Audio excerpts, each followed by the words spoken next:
Good evening. I'm calling the Monday, March 9th Planning Commission meeting to order. Will everyone please rise for the Pledge of Allegiance?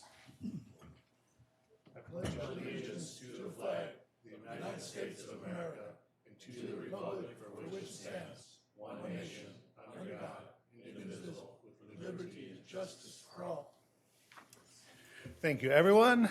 All right. Next item on the agenda is the approval of the agenda. Do I have any requests for changes to the agenda this evening? Seeing none, entertain a motion to approve the agenda. Move to approve. I'll second. Second, all right. All those in favor of approve the agenda, say aye. Aye. All right, agenda is approved.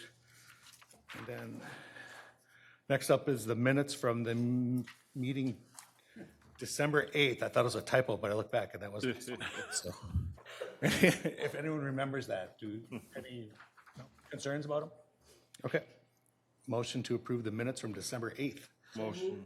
All right, do I have a second? Second. All right, all those in favor say aye. Aye. Minutes are approved.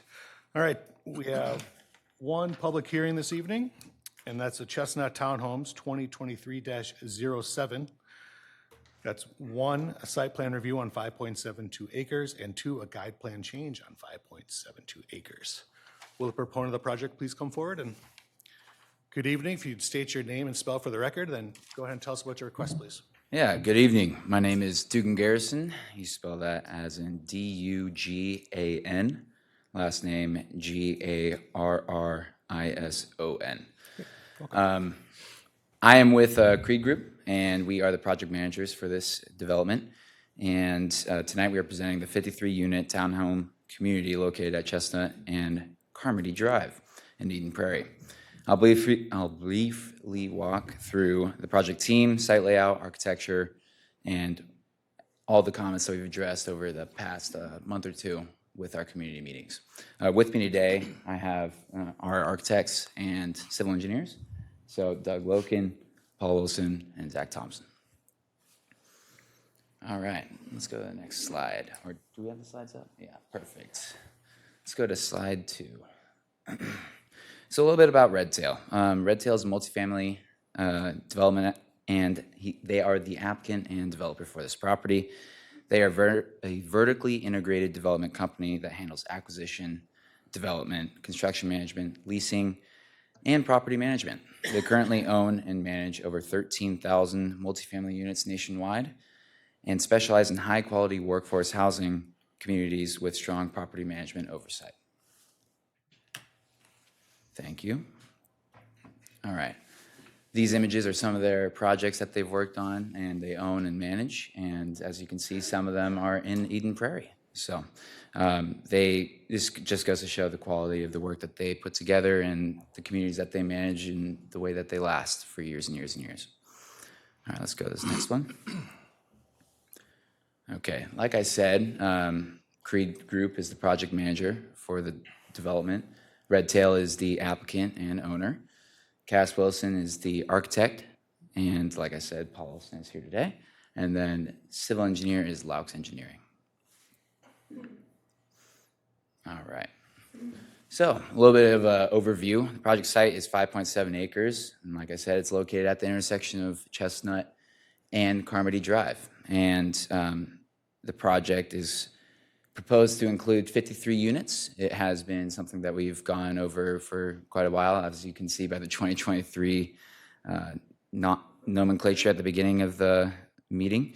And the development also includes 3 inclusionary housing units reserved for households earning at or below 30% of area median income, consistent with the city's housing goals. Site plan provides approximately 9,000 square feet of open space integrated into the community on both the north and south parcels. All right. Around the community, we have the Reserve Apartments, the Windsong Apartments, the Pinebrook Carriage Homes, and then in red there you can see our community. And I know that we've had some great meetings with those surrounding communities over the past month or two. All right. Overall site plan. So the site plan is divided into north and south portions connected by Chestnut Drive. Buildings are oriented,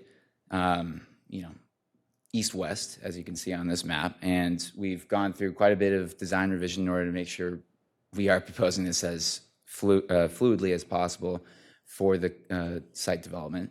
We have gone through multiple iterations, and this is the most, best for access and just overall site use. We've been able to incorporate some good pedestrian connectivity throughout each portion of the site and incorporate as much landscape area as well as amenity common areas as possible within those community parcels. All right, next slide. And this is just a zoomed in portion of the north site plan.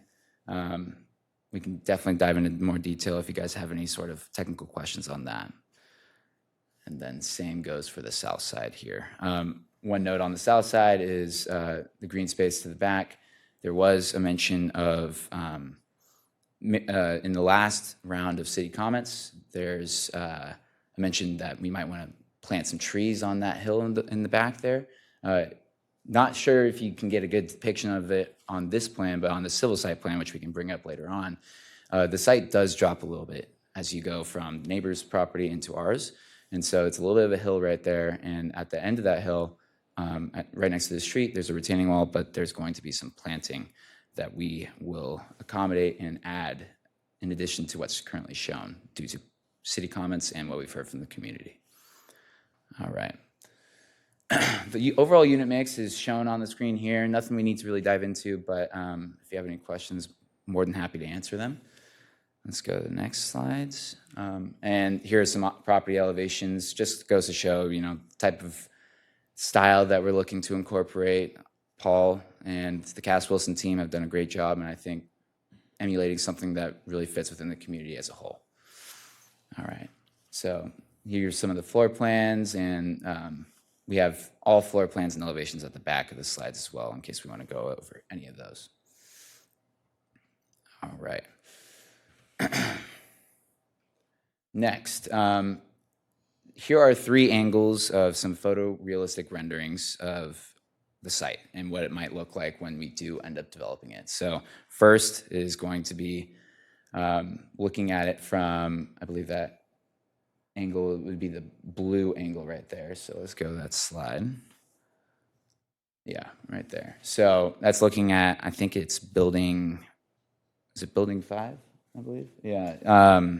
And it's one of our 2-story buildings on the northern parcel.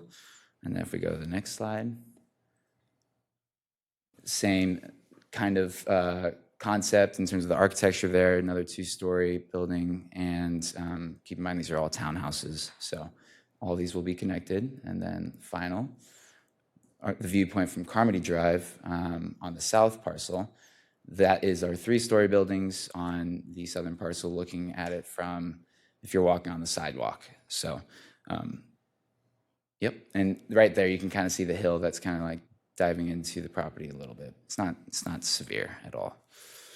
All right.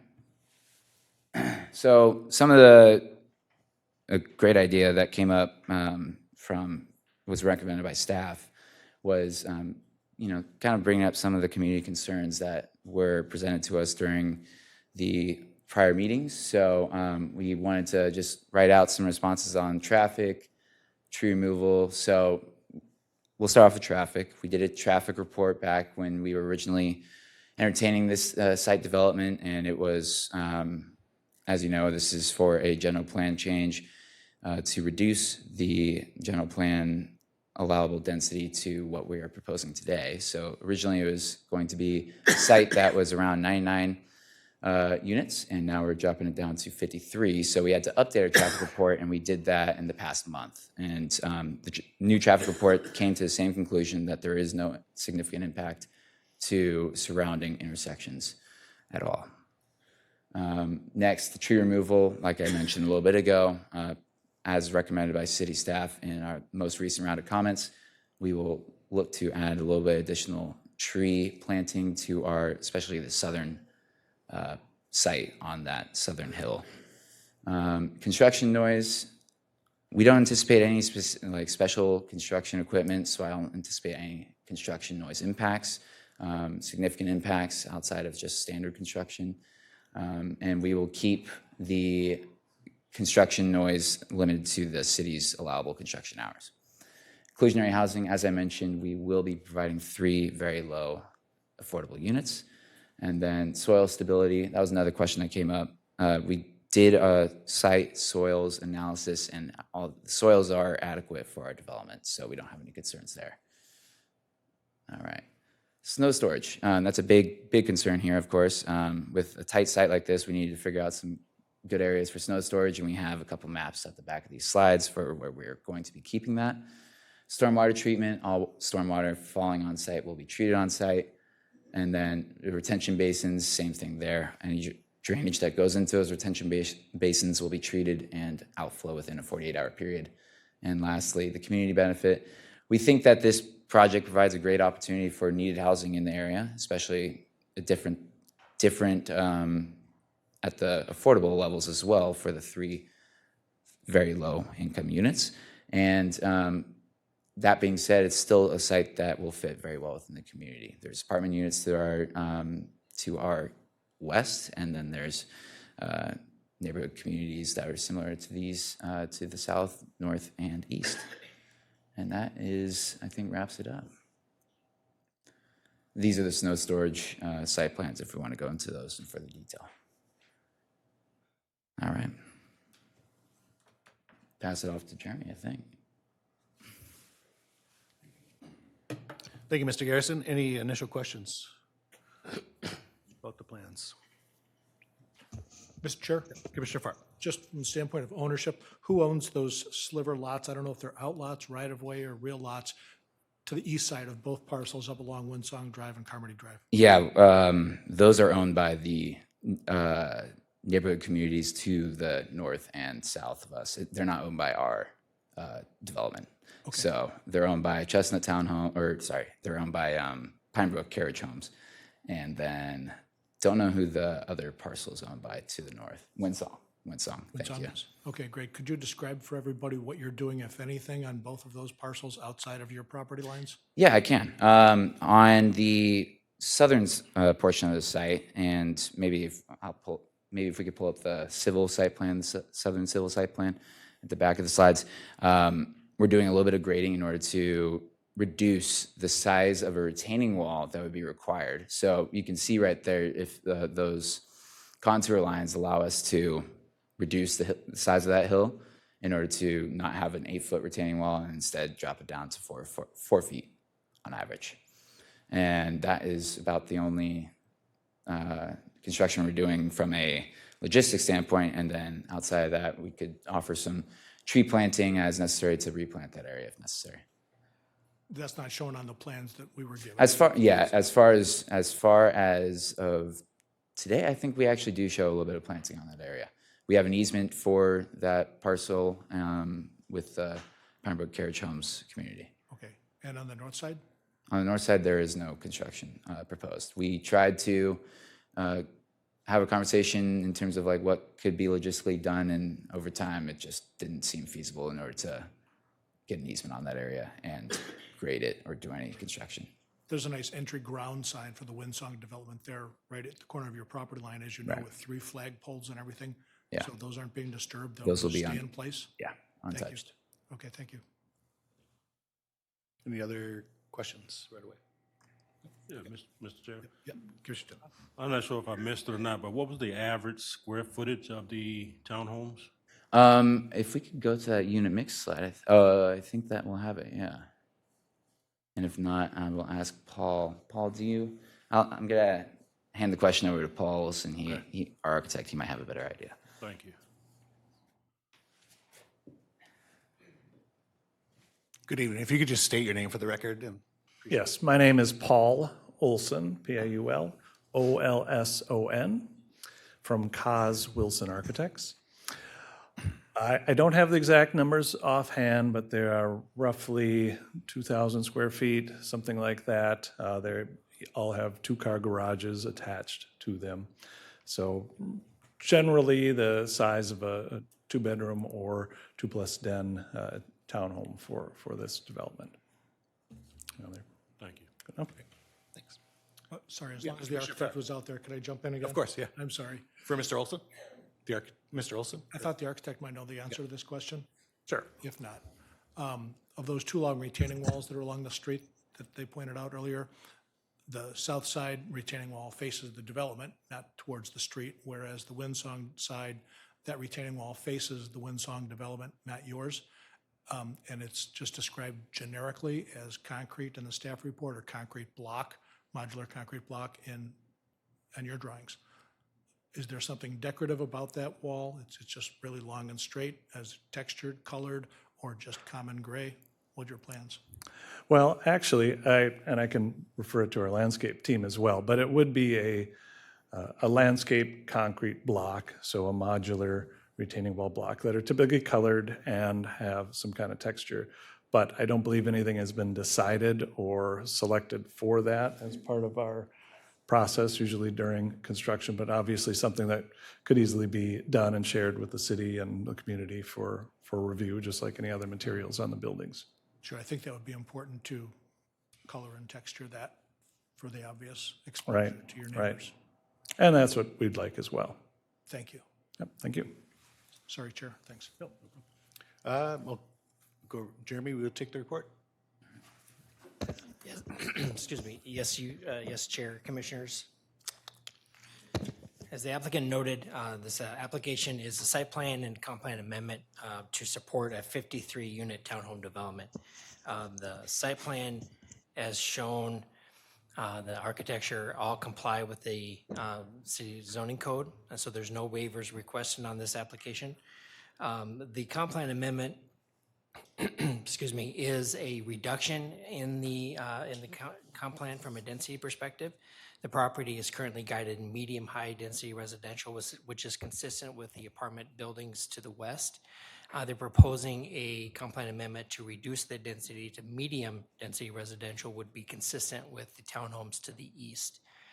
This property kind of straddles two different land uses, and we originally envisioned it being higher density, which would require an apartment building, but based on the configuration of the property, townhome buildings seem more appropriate. So we support that change from a comp plan amendment perspective.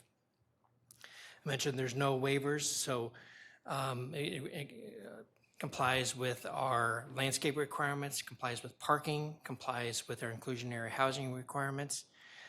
From a parking perspective, the property greatly exceeds our requirements from a parking requirement perspective. We generally require 2 parking spaces per residential unit. One of those spaces must be covered. Each of these units has 4 parking spaces, and 2 of which are covered, they're part of a garage. And there's also 4 guest parking spaces on either side of Chestnut. So each kind of sub-neighborhood has 4 neighborhood or visitor parking spaces in addition to the 4 that can be parked on site.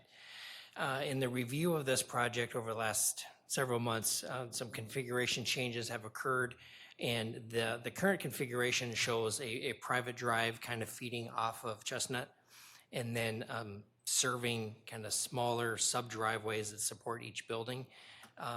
We did that to avoid a parking situation on the main driveways going into the site from an emergency vehicle and a garbage and delivery truck access situation. And so staff is comfortable with the layout from a site perspective, site plan perspective, and how the parking is distributed throughout the site.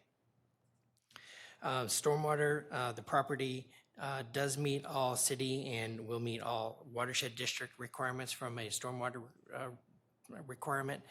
I mention this because stormwater usually is one of the first things that kind of takes away land and limits how a property is subdivided or developed.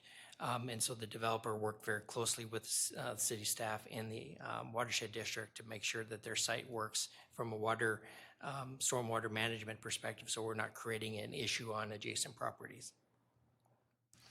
Landscaping, the property does meet the landscaping requirements. On this type of project, there are 2 requirements for landscaping, one of which is landscaping requirement based on the size of trees or size of the buildings. That generates a requirement of 341 caliper inches of landscaping. Also, on a project where there's existing trees on the property, there's a tree replacement requirement. We allow by code either replacing of caliper inches on the site or payment in lieu of to be distributed throughout the community. And Matt can answer more questions on that. The project does meet those requirements. We have, though, from a staff perspective, hearing the comments from the neighbors, recommended some additional landscaping, particularly on the south kind of property line or that south hill to provide some additional buffering. And we haven't seen those, and that's one of our recommendations that be reflected in the revised plans before this goes to City Council. So they do meet the requirements, but we're suggesting some additional landscaping on the property. I mentioned earlier that the project does meet the inclusionary housing requirement. And there was a comment we've heard through the comment period from a construction noise perspective. Unfortunately, noise will be unavoidable. Just with development, there's always going to be large trucks, perhaps digging, things like that. Maybe the applicant can speak to more detail of what kind of mechanisms they envision. I don't think they're talking pilings or any of those type of disruptive things. But we do, from a city code perspective, anticipate the need for construction noise, or it's an unavoidable kind of consequence of development. There are restrictions by code. We limit the construction hours to 7 to 7 p.m., 7 a.m. to 7 p.m., Monday through Saturday. Construction, from a construction noise perspective, is not permitted on Sundays or holidays. And there's a subtle balance. We've heard comments about construction noise in the past. It's a subtle balance because, on one hand, if you limit the hours available on a given day, you extend the period of where construction is active. 7 to 7 in our code, we feel is appropriate in situations that balances the need to get a project done and limits the impact to the neighborhoods. Those are my main points I wanted to mention. City engineer can speak to the traffic study and its recommendations, as we heard a lot of comments related to the traffic with this project. Before I turn it over to Carter, I'd be happy to answer any questions. Great. Thank you. Any initial questions for city staff? Okay. All right, thank you, Chair and Commissioners. I just have a few topics to discuss just from a traffic standpoint, just mainly data that we've collected that's probably a little bit beyond the traffic study. As we requested them to put a study together, they did several iterations, as you can imagine, when they went through starting at 99 units. I don't remember that iteration, but the last one I remember was 75 units, and then now we're at 53 units. But so I want to touch base on a couple of the traffic impacts from the traffic study, compare some of the data from the surrounding roadway system, and then hopefully touch on a few community concerns related to volume, speeds, maybe some crash history and pedestrian safety as we've looked at the surrounding neighborhood. So as we mentioned, 53 units generates about 350 trips per day, and that's down about 200 trips than the 75 units that they originally proposed. So again, it was mentioned by the proponent that Anderson Lake sees about 6,300 vehicles a day, and that's from a 2024 count. Interestingly enough, in 2020, through probably COVID, it was down to 57 vehicles a day through that time period. But back in 2016, when we usually count all those roads on a 4-year cycle. In 2016, it was actually 7,300 units that was counted through that traffic count. So it seems like it crawling back up, but between all of those counts, we've got about 1,600 vehicles spread just in the couple of years we've seen traffic through here. And again, the change of this development, specifically 350 units, is a fraction of that overall change that we've seen on this roadway. Just for other background, the capacity of Anderson Lakes Parkway ranges from about 8,000 to 13,000. That's a collector street. It's wider. It's meant for larger capacity of vehicles. Obviously, when you get into Chestnut and Carmody, those are lower volume streets and local streets, but that's kind of where we're at. So we're not even at the kind of the minimum of our capacity of Anderson Lakes Parkway. When we talk about potentially an all-way stop, which was also mentioned in the traffic study, the corner of Chestnut and Anderson Lakes Parkway does not meet always stop warrants. I know that was kind of mentioned, and I think we just wanted the traffic engineer that they use to at least look at that. Problems with an unwarranted traffic stop, as you can imagine, on Anderson Lakes Parkway in this intersection. We'd probably see backups all the way back to City Center, potentially. And then as time goes by, if you don't have that roughly equal amount of volume going into an intersection, that's kind of the reason why you'd have an always stop, is so those people can decide and have a right, who decides to have the right of way there. In this situation, Anderson Lakes Parkway clearly has the right of way. I get that there's some times where there's probably platoons of vehicles that are coming through that corridor, where it may be a little more delay for the side streets to pull out onto there. And that's actually where we see most of the accidents, is people making poor decisions on when to pull out. Not something that's necessarily correctable by, an always stop in that situation. It would probably just lead to more driver non-compliance, probably more accidents due to that non-compliance and those types of things. In terms of speed data, in '25, we looked at speeds through this corridor, really particularly with Anderson Lakes Parkway. And our average speed was actually 34 miles an hour that we saw through, when we analyzed a section of time from September to October. We found the average speed was 34 miles an hour with an 85th percentile 39, which is pretty generally consistent with pretty much all of our roadways in town. You see that same kind of a average and a spread of speeds through those areas. Of course, if that's still a concern, we do have dynamic speed signs we can put up that seem to work. We put them up and then we take them down, and kind of, so that's not a consistent message there to people. But we do find that those work. We also have options with police to do some enforcement out there as well. So as things get built out and there's still concerns, we have those as options that we can roll out. I won't get into a lot of the crash history, but you can imagine we do have crashes on Anderson Lakes Parkway. None of them are serious crashes. We've just been looking through the last 10 years, just between Chestnut and Carmody, there was 27 crashes in that time frame. None of them were serious, mostly property damage, one deer, surprisingly enough. And then a lot of them were mainly at Chestnut and Anderson Lakes Parkway. And a lot of those had to do with people rear-ending each other as they were trying to stop and just not paying attention. So not a huge crash problem out there that we noticed, but obviously, all crashes are bad and we're trying to limit those. From a pedestrian and bicycle safety, again, none of those crashes were ped or bike crashes. But we do have trails and sidewalks through here. We do have a marked and signed crosswalk at Chestnut and Anderson Lakes Parkway and Carmody and Anderson Lakes Parkway.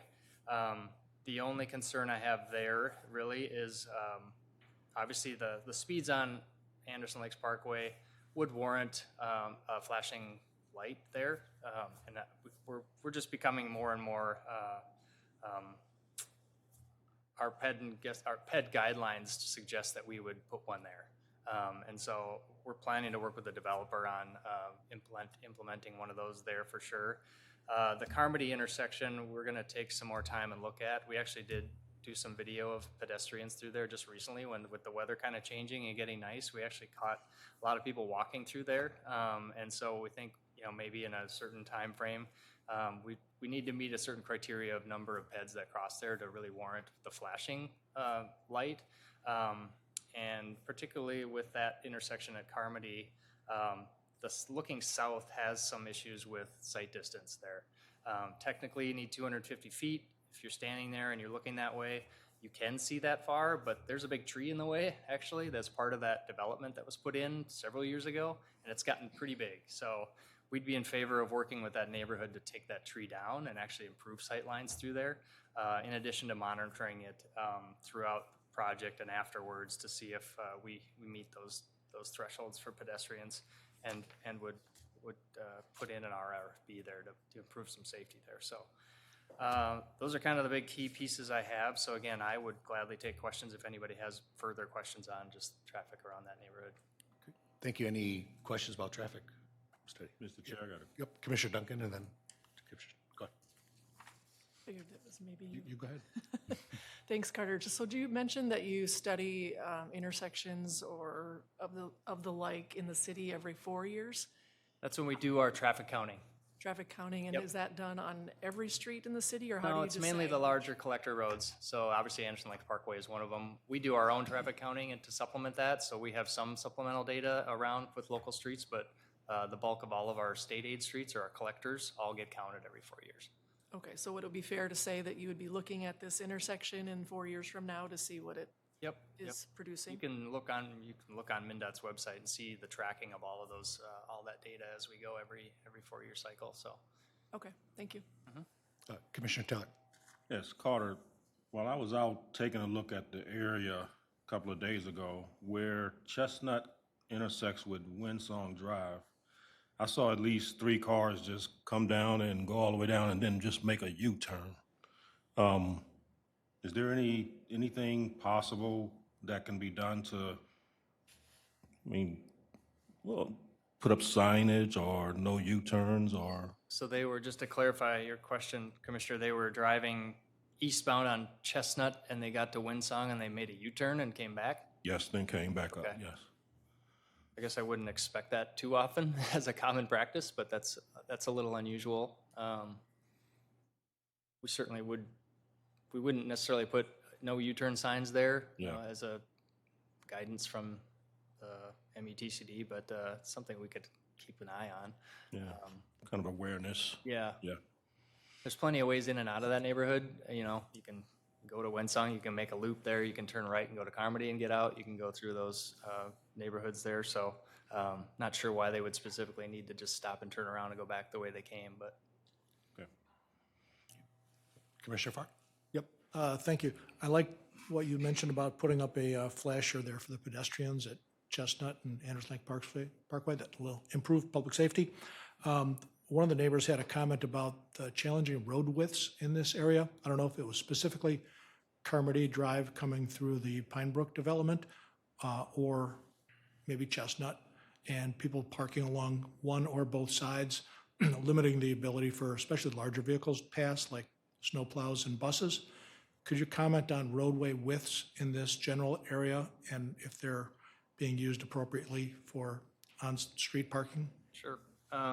I know that Chestnut's wider than our typical local street because I've measured it.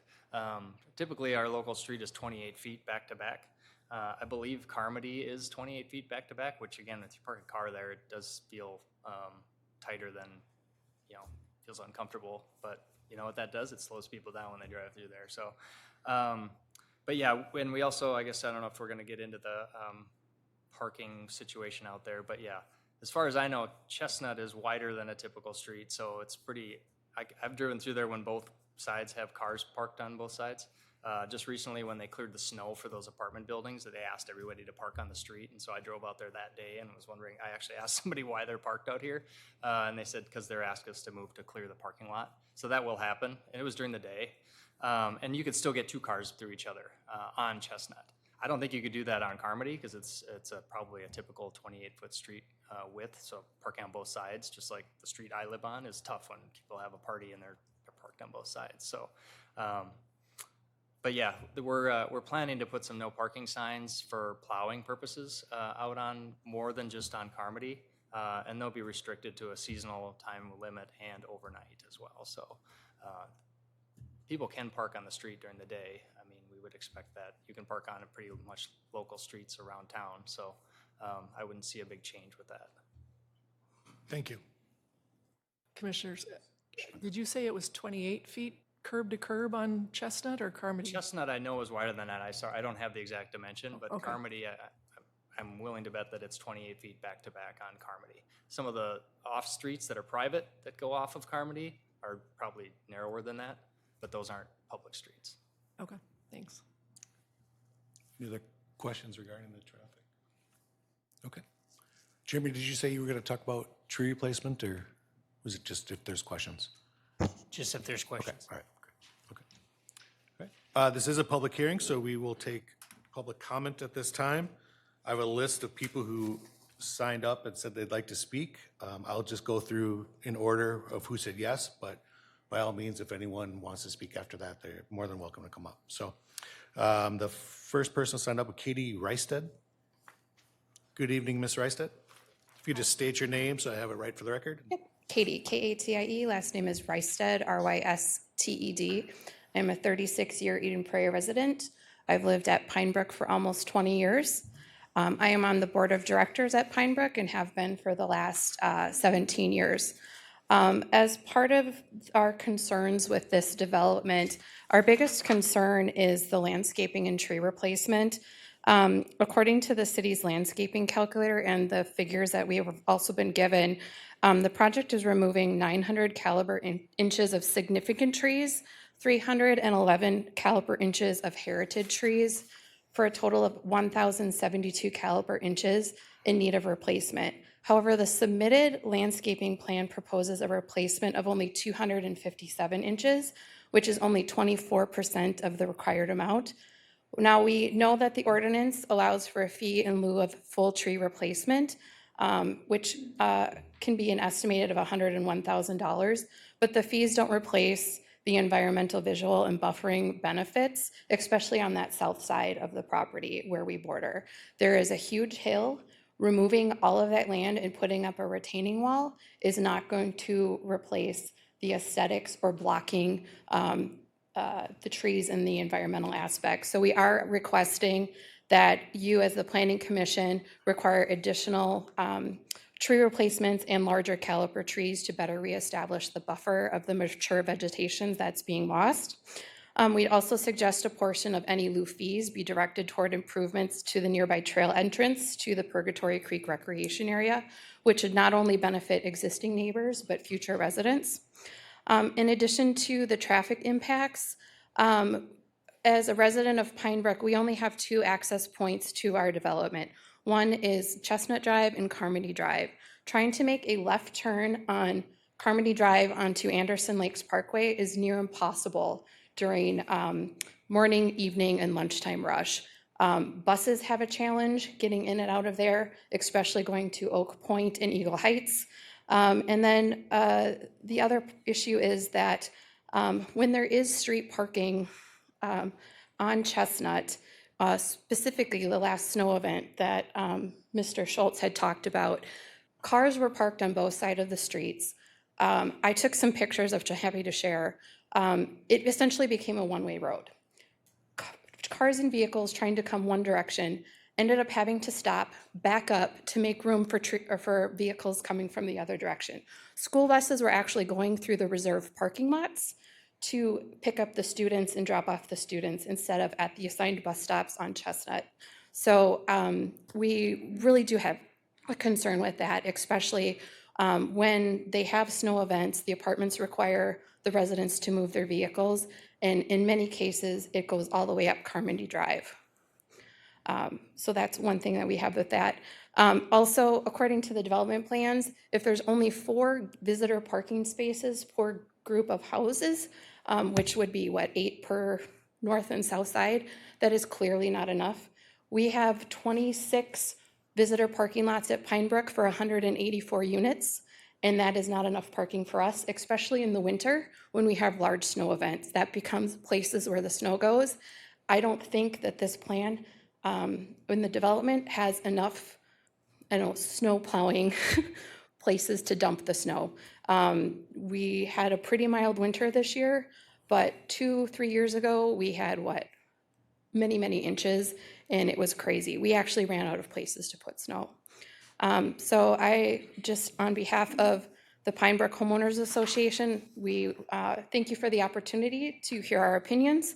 And we just respectfully request that you give careful consideration to the neighborhood meeting compliance, landscaping, tree replacement adequacy, and traffic impacts. Thank you for your time. Thanks, Mr. Rysted. Next up, Lori Cornwell.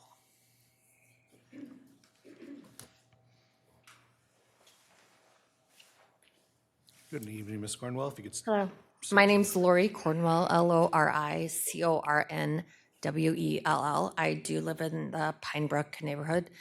This is my second time living there, so I do enjoy the community and the walking paths and everything. I am actually for the development. First of all, let me say, because I know this, We would love to have it as green space, but the city does not own it as green space. So we know that there will be a development going there. I think this is probably one of the best options with only having the 53 townhomes. I do think you need to take into consideration some of Katie's comments in regards to traffic and the trees and everything. So that's really all I had to say. Thank you. Thank you. Let's see. I think it's Christina Gullen. Good evening, if you just say it properly for the record. Sorry about that. Sorry, I didn't spell it right. Christine Galkin. So thanks for hearing us today. I live on Carmody Drive on the last outlet, kind of close. I have to take the road Chestnut always to go through the property. It's the most convenient route. And during that last snowstorm, actually my mirrors almost touched the cars. And it was that tight to get through. And we've had to put up signs on our street on Carmody that you can't park there through November through April. People still don't honor it, and they'll still do it sometimes. And the trash couldn't get through, and the snow trucks. So it is very inconvenient to take Chestnut when everybody's parked. There's been semis on there, which I've commented. If somebody came down this last week, there was half of a semi, not the full semi, but there's moving trucks parked out there. It's constantly, like, you can do averages overall, but I live there, I go frequent it every day. And then in addition, that stop sign has been hit. People go right through it. They don't stop. They hit it in the wintertime. It's been replaced multiple times. The traffic is just not maintained. No cops come through unless there's an emergency vehicle. And like Katie stressed, I did call the police department and they put up a traffic sign on, because when you turn left on Carmody going on Anderson, there is a tree there, but that's not the problem. People are speeding so fast. You look left, you look right. By the time you go, they're there. The police put, the speeding, I think I might have talked to you, but it's still not keeping people from speeding. They won't speed in other areas of Eden Prairie, but they will on there. And we're not the only ones that witness that. So I would just ask that you guys help with the traffic or us getting around. This isn't going to be there's a lot of units, but anything you guys can do to help manage that would be great. And then I just think the retaining wall, I'd really ask that you guys consider that. It's very beautiful. There's lots of deer, raccoons, animals that live in that area because of that green space and the pond and the walking trail. But it's going to be really hard to see that wall now. So thank you again for everything, for seeing us. So. Thank you. Appreciate your comments. Barbara Buckner. Good evening, Ms. Buckner. If you could state your name for the record. Barbara Buckner, Buckner, and I'm a homeowner in Pine Brook. So this will take about 2.5 minutes. During these times of intense conflict in the state, in the country, and around the world, more than ever, our homes are our sanctuaries. The land around us also provides sanctuary in terms of rest, quiet recreation, open green space with mature trees. This area and its residents benefit greatly from the green space that is there, relatively low streams of traffic, quiet, as well as bordering the regional trail. It is truly a quality living environment that has no need of additional development. Hearing the plans for the townhome development from the developer, which is out of California, not even local, is disturbing in terms of what we have to look forward to. Though I hear that we're not even at our minimum in terms of traffic, we prefer it this way. The green space we have treasured and offers a quiet vibration and beauty to the neighborhood will be gone. What is offered instead is landscaping, which will not preserve what we have. There will be noise from construction and vehicles and other types of chaos during construction for 1.5 years. And what I heard tonight, I believe, is from 7 a.m. to 7 p.m., including Saturdays. The only advantages I can see are for the developer via profits from the venture and the city with additional tax revenue. To be quite honest, as an Eden Prairie homeowner, I pay quite a bit of tax currently, so this hardly inspires me. Please don't let the desire for more revenue be the impetus for approving a project like this. This will also be an all-rental property. It is well known that renters do not care for their property as much as owners do. And this is why we cap the number of renters allowed in our own association. In summary, I see absolutely no benefit from this development to the residents who are already living here. People are tired of having government overreach, profiteering, and developments which encroach upon their peace and goodwill. We're tired of it. I see no benefits for the people who live here, only negatives. Noise increases, more residential congestion, construction for 1.5 years, more traffic, eradication of green space, and an all-renter property. It all equates to more stress in the environment. Please support the people who already live here. Please don't frame it as, quote, an improvement for Eden Prairie. I live here, I pay taxes here, and I work nearby. And I don't believe this proposal does anything but decrease our quality of life that exists. Thank you. Thank you for your comments this evening. That was everyone that said yes. Is there anyone else that would like to come? Yes, please go for it. Please state your name for the record. Hey, guys. My name is Patricia Matson. I just moved here in May of 2025.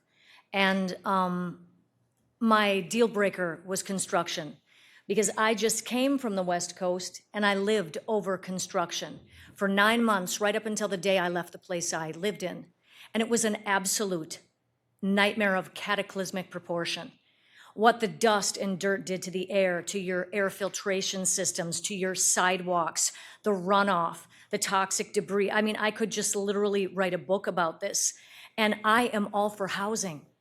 On the West Coast, we have a serious housing problem. I've been someone who's witnessed homelessness firsthand in neighborhoods that were once beautiful and turned to a literal encampment under a traffic overpass. I have lived through this. I spent 35 years living on the West Coast. That's where my work is. I came here to assist my mom who has Alzheimer's, and it has taken a hit on my work. But my can't live near construction deal breaker is none of your fault. It's because this was not disclosed to me, a buyer, back in May of 2025. And let me assure you, had they told me this, I would not have bought in Pine Brook. My sister lived in Pine Brook for 10 years, and the reason I chose it is quiet, it is beautiful, and right now I can work remotely recording because it's the perfect spot. And I lived in Eden Prairie back in 2014, had a place at Mitchell Village. It's a good place. I don't want to discourage the beautiful plan these guys have made. Honestly, it is a beautiful plan, but that street on Carmody is narrow, you guys, and if you lived there, when you come up Carmody Drive to Anderson Lakes Parkway and you're going to take a left to go towards the school, it's not the tree. It's that if you're coming up to Carmody Drive on Anderson Lakes, the street goes up and there's a turn and a hill, and it's almost like you need a flashing light there that says, hey, yo, there's an intersection here. Because when you're trying to take a left there, these people have made a very valid point in the fact that this is dangerous. You have to whip out there and be quick. Because, and you got to think about this, 53 units is going to be 110 cars on 2 streets that go out of this community. 2 streets, one of which is very narrow, and when people park there, you can barely get by. I don't want to discourage housing, but I also don't want to turn what little green space is left into something that for the people who live here is a nightmare. Overall, low rental communities like the ones we have that are massively owner occupied experience a 5 to 15% drop in value when you attach a 53 unit rental only complex to something like this. And homeowners bought here because they were paying taxes here. Your taxes are almost as high as LA. I know this. And I'm telling you, you're paying that because you want the quality of life. And I beg you to think about this. I beg you to think about if you were a person who lived here, what that would do to your perspective. Not to mention the plan itself. We see a beautiful green hill. They're going to flatten that and put what looks like a project. I'm not trying to be mean, but the 3-story townhome unit part, it doesn't flow well out of Pine Brook. If the townhome side was on the Pine Brook side, had really good setback, lots of trees separating it, and you had limited, I mean, there's a way to do that that would make it pretty. I agree. And I'm all for housing. I know we need this, but I beg you to think twice. I have lived through construction, and I am telling you, it is a nightmare. And this will be 2 years. There'll be utility disruption. There will be times when you cannot avoid this. It is part of the game.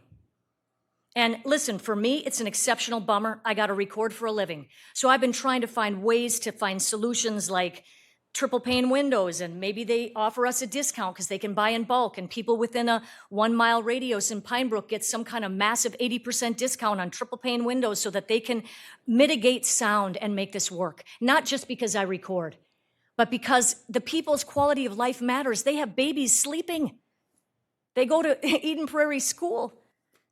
And I beg you to think twice about this, and in the ways that could assist homeowners that are going to be subject to what this is.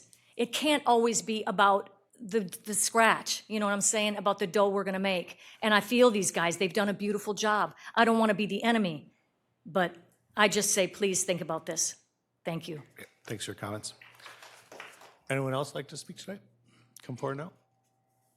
All right, seeing no one, I would entertain a motion to close the public hearing. So move. All right, Second. second, all those in favor of close the public hearing, say aye. Aye. Opposed? All right, public hearing is closed. Further discussion?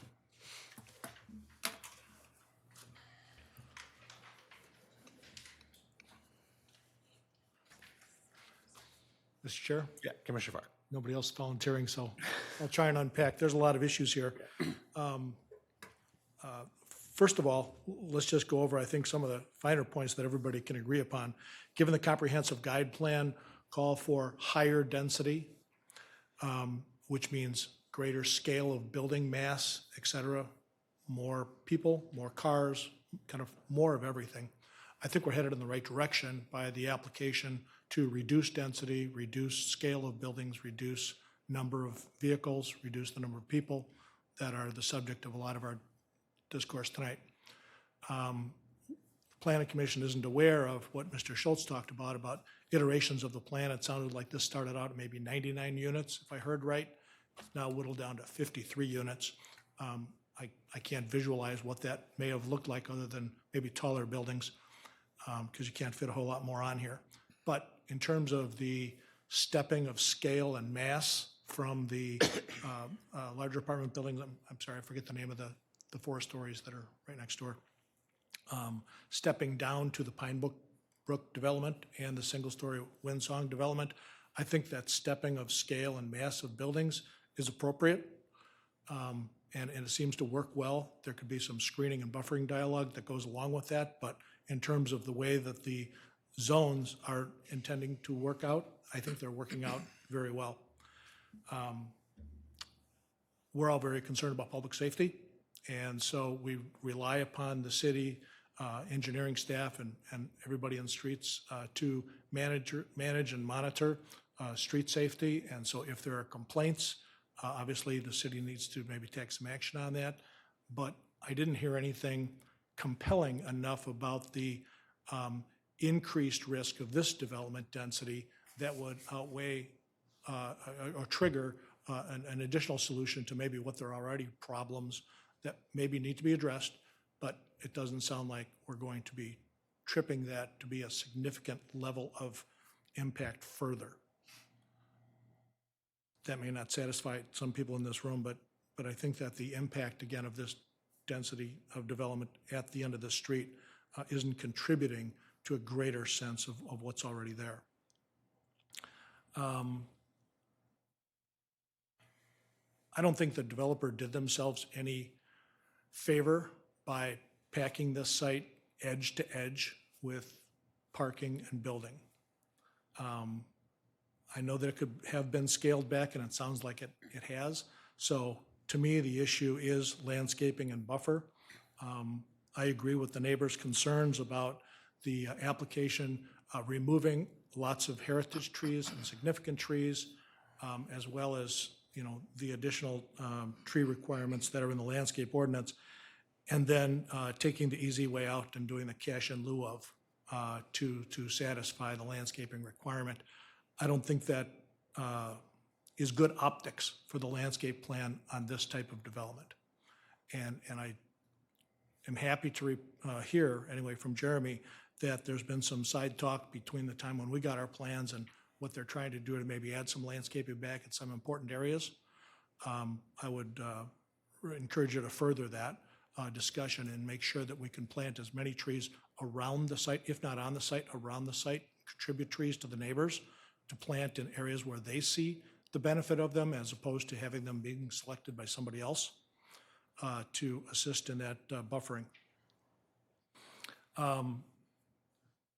And I just want to, maybe for the record, clarify some of the comments that I heard from people about retaining walls.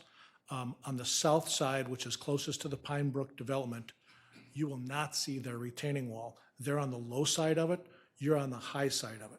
And so their three-story building, when at ground level, will look more like a two-story building than a three-story building, because that is 10 to 15 feet below your sidewalk level in general. Whereas on the northern parcel for Windsong, the Windsong Drive is on the low side, their development is up on the high side, so they will see a retaining wall. That's why I was asking about the materials of the retaining wall on that north site.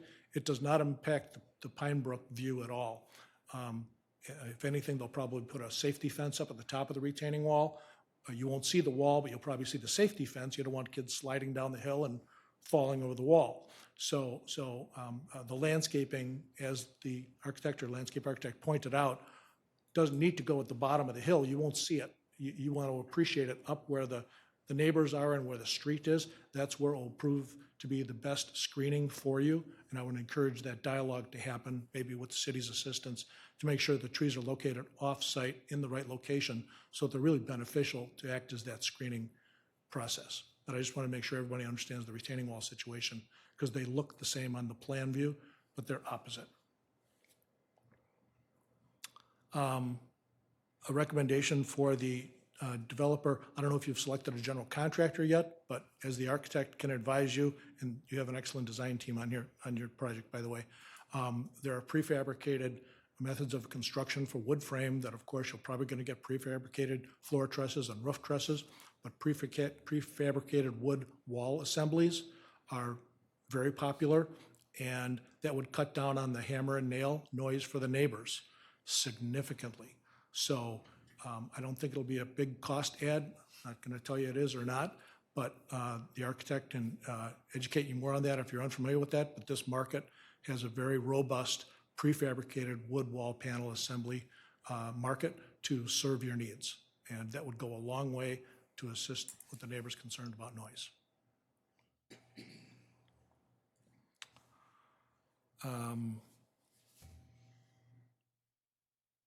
Sorry, and just my last comment is more editorial in nature. This post-COVID world of ours has more people working at home. They're trying to run a business, and our noise ordinances weren't designed for that. Sure, everybody's allowed to reasonable tranquility in a home. Most people, if they're bothered by that, will just go back to the office. If they want to work at home, work at the office, that's people's choice. There are school buses and garbage trucks that make noise during the day in a residential development that don't make noise in an office building. There are pros and cons to that. But we acknowledge that there are more people staying at home. The benefits of that is that it reduces rush hour traffic on our system. And so we're all going to benefit from the fact that some people just aren't out there at 7 to 8 a.m. and 5 to 6 p.m. because they're at home working all day, and that helps. Downside is, for those people who are here, they may hear noises that they wouldn't hear if they would have gone into the office. And so those are lifestyle choices that we can't control. It's just a changing environment for us, and we're listening to some of that tonight.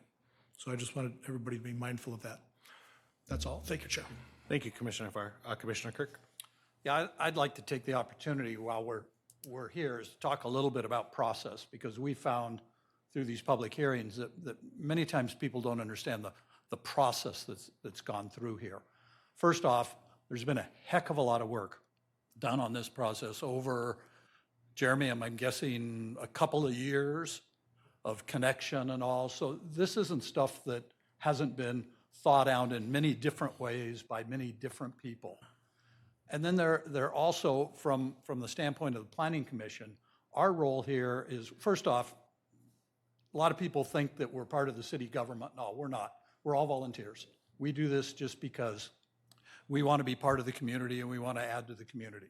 So we have no connection other than, you know, volunteering and being appointed by the city council to represent citizens in this, and that's our role. And what we need to do is look at balance, because, you know, in my mind, there are three substantial stakeholders.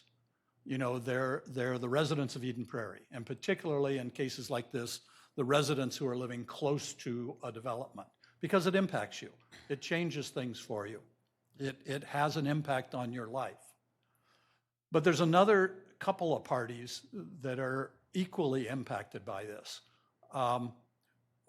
One is the landowner, and everybody says the developer. But you got to think about it. The developer is either the landowner or a representative of the landowner. So somebody has invested a lot of money in owning a piece of property, and the city has the rights and responsibilities to allow them to use that in an appropriate manner. And that's the third party. The third party is the city. The city has ordinances, has policies, has staff, has a lot of people who are very knowledgeable, and what they're trying to do is get everybody to do something that's reasonable, and reasonable usually means there's compromises for everybody in there. And so we try to do that, and our role here is to have this discussion. We're happy to see everybody here. We're happy to see people talk about this. I think all of us read all 90 pages of the reports that we got, including about half of that being your comments, all the emails and communication you had with the city. We read all of that. And we want to hear that come out in this. And then our job is to, given our view of the world and, you know, what we do here, we will make a recommendation to the city council. So what we decide here today does not cast anything in concrete. It's a recommendation to the city council. And I'll bet you that every one of the city council members is going to be watching this videotape, because they virtually always do. So they're going to hear this. And then there'll be a second opportunity for another public hearing in front of the city council. And in the end, the city council, our elected representatives, are the ones who will make the final vote on this. So that's the process that we're going through here. And I believe it's a very healthy process. And I think we get a lot of different viewpoints, and there gets to be some how shall I say, conflicts. Maybe that's a little strong of a word, but we all have to work out and see other people's perspectives and hopefully come up with what's best for the overall community. So that's what we're doing here. And so it's important that you represent, that everybody represents. We need a robust presentation by the developer and need to understand what your plans are. We need the residents to tell us what they like and what they don't like about it. And then the city, obviously, the city staff does a good job of representing the city ordinances and the city guidances and the city plans and the city regulations. And that all's got to come together, and we found that it works pretty well. Thanks, Commissioner Kirk. Commissioner Duncan. Thank you, Chair. Just a couple questions I have, and maybe clarity from the engineer and Jeremy. So park fees, when a developer or property owner pays park dedication fees in lieu of, are they able to dictate where that money may go to, Jeremy, or? I'm sorry, are you talking park dedication fees or the tree I'm replacement sorry, the payment in tree, lieu? the tree removal fees. Yep, so Mr. Chair, members of the commission, we added that to city code, about 5-10 years ago. Instead of giving waivers, that at least they pay into a fund, that those funds are then used for tree planting or other kind of natural environment enhancements throughout the city. So it's not necessarily means it has to be right in this area. It could be anywhere. It could be part of our tree sale for residents to discount, trees for residents to buy, to then plant on their personal property. But it's not necessarily dictated that it has to be in that certain neighborhood. Okay, and then those funds are used for public property? Yes, typically for public property. So our tree planting throughout the city, so city right away, So any of these kind of right-of-way areas in this neighborhood definitely could be, that money could be used for planting additional trees in those spots. Okay, thank you. And then one other question I had regarding the street, the Carmody Street. It sounds like there's just a lot of congestion there, and it's definitely seems like a problem. You mentioned it was 28 feet from curb to curb. Is that the requirement? Can you clarify the parking requirement? I know you mentioned it earlier, but is that one side only? Or you can park 2 cars on a 28 width street? So, Chair and Commissioners, that, I did measure that. It is a 28-foot roadway, and that's back to back of curb. So when you say back to back, is that curb to curb? Yep, the back of the curb. Back So of the curb, okay, just concrete wanted to curb to, clarify. yep. And just to clarify too, Chestnut is 32 feet all the Okay. way through that Thank section, you. so. But yeah, Carmody is the local street. That's our typical section, 28 feet. And just like on the street I live on, which is 28 feet, you could park on both sides of the road, unless it's restricted during the parking that we have posted there. Right now, Carmody is posted just on the south of Chestnut on the southbound direction for that snow removal timeframe. So November to April, midnight to 8 a.m. And we plan on posting more of those signs on both Chestnut and Windsong in the future. Okay. Is it fair to say that most residential streets in single-family, multi-family are 28 feet? That's our city standard, and it's Okay. been that way since the 80s, I believe. Okay, thank you. And I think, to address the parking during the snow, we can have conversations with those apartments and to talk about timing of those situations when they go out, they force their residents to go out on the street, right? I don't know if both sides are being forced at the same time to do that, but maybe there's some shuffling of how we do that and work with them to make sure that they, I wouldn't really want to no park one side of the street, permanently for that, because it just, people do need to park there, right? Movers, we mentioned that people Right. need to use the street for parking, and it is 32 feet wide, so it's technically even wider than a typical street. So there's some things we could probably do with the apartment building and their maintenance folks to figure out if we can alternate days, every other, and then restrict some of that congestion there too.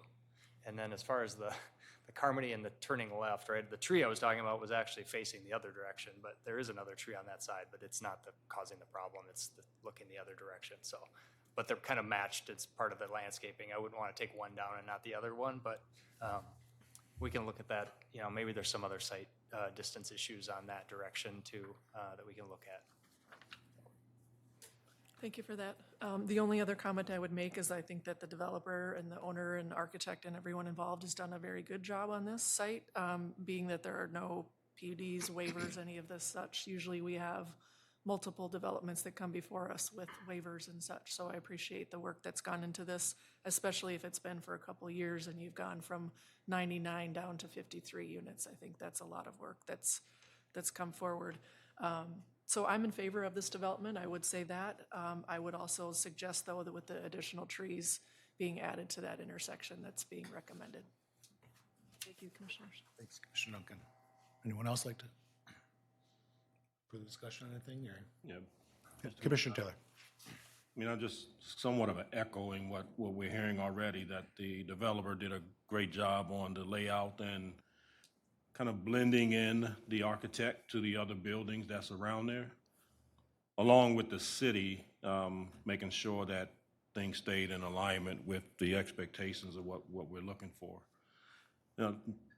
I was going to have comments about Carmody Road and the safety there, but we've already addressed that, so, I'm in favor too of what I've seen so far with this project. Thank you. Commissioner Silva. I just have a question, Carter, on the traffic study. That study, is it done for throughout the day of the number of vehicles and traffic? And is there a specific data that shows peak times like rush hour in school? And there were no concerns, especially on that left turn going off Carmody to Anderson Lakes? So your question is, are there specific timeframes when that peak happens? Yes, in the There test. are, yep. So as far as when the traffic study, usually once they figure out they do the traffic counting through those intersections. It shows itself when that time frame is. Typically, it's 7 to 8 or 7:30 to 8:30. And so there is a specific peak hour, and then they look at the traffic during that time as well. So just for reference, this development, they showed 25 AM peak trips coming out of the development. Now, again, the anticipation is that most of that goes to Chestnut and Anderson Lakes, not out the other direction, but there's probably a percentage that's gonna go that way too, so. And then likewise, they have a PM peak, which is almost the same number, it's 27 trips. Thanks for the clarifying that. That was pretty much my own concern. I've lived in the area for 17 years, and I've never gone north on off Anderson Lake, so I was surprised that there's land out there, and I'm all supportive of development. My concern, just like a lot of the residents there, is the traffic, especially with Carmody being as tight as it is. I drove there twice during rush hour today, and I was pleasantly surprised it wasn't much of a concern, and I went through there again on my way here. But yeah, it's just that Carmody is probably the only concern. If the city finds a way to work with the apartments and coordinate with the snow, I think this project could work. And just echoing, I think the development looks great, the layout looks great, the flow of each of the units. I'm impressed. I think it looks great. But other than that, if we address the traffic situation, I'm in favor of it as well. Great, thank you. Are there any other comments? I'll say I'm glad, I echo some of the commissioners that it's not a 99 unit we're looking at, so I think it's a better middle ground, and as Commissioner Duncan said, normally there's several waivers with these, and there's not this time, so. And as Commissioner Kirk said, we're recommending the city council, they will definitely be listening to this, and it's started the discussion, so all of your comments are heard and will help continue the discussion, so. With that, if anyone else wants to discuss anything else, or would someone like to make a motion, or?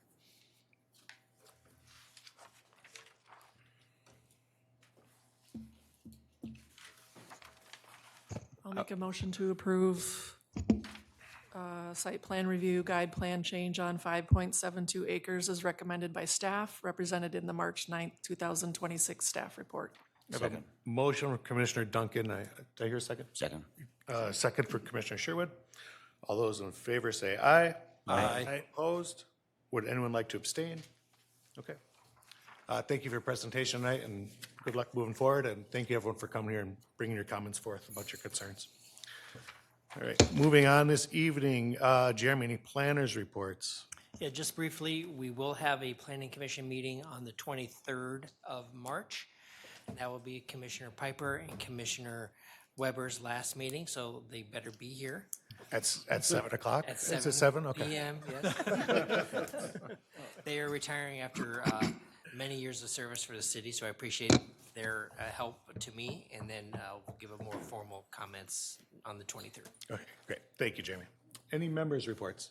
Thank you for your service, Oh, Commissioner. thank you, yeah. Oh, and you're the new chair. Yes. All right, congratulations. Good deal.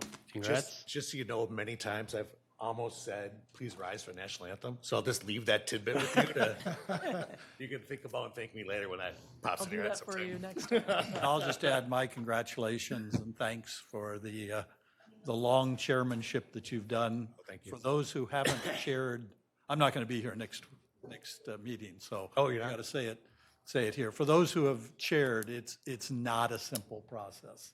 It's not a simple thing to do, and the maturity and the way that you've handled it has been excellent. Well, thank you, Commissioner Kirk. I was going to try to outlast you, but I gave up, so I'm going off because I was not going to catch you, so thank you. How many years has it been for you? This will be 12, I think. Okay. It's a lot. 4 terms, I believe. So, Well done. thank you. Thank you, everybody. Appreciate it. We'll see you next 2 weeks. Motion to adjourn? Motion to adjourn? Second? All right. All those in favor of adjourning, say aye. Aye. Adjourn. Thanks, everyone. Thank you.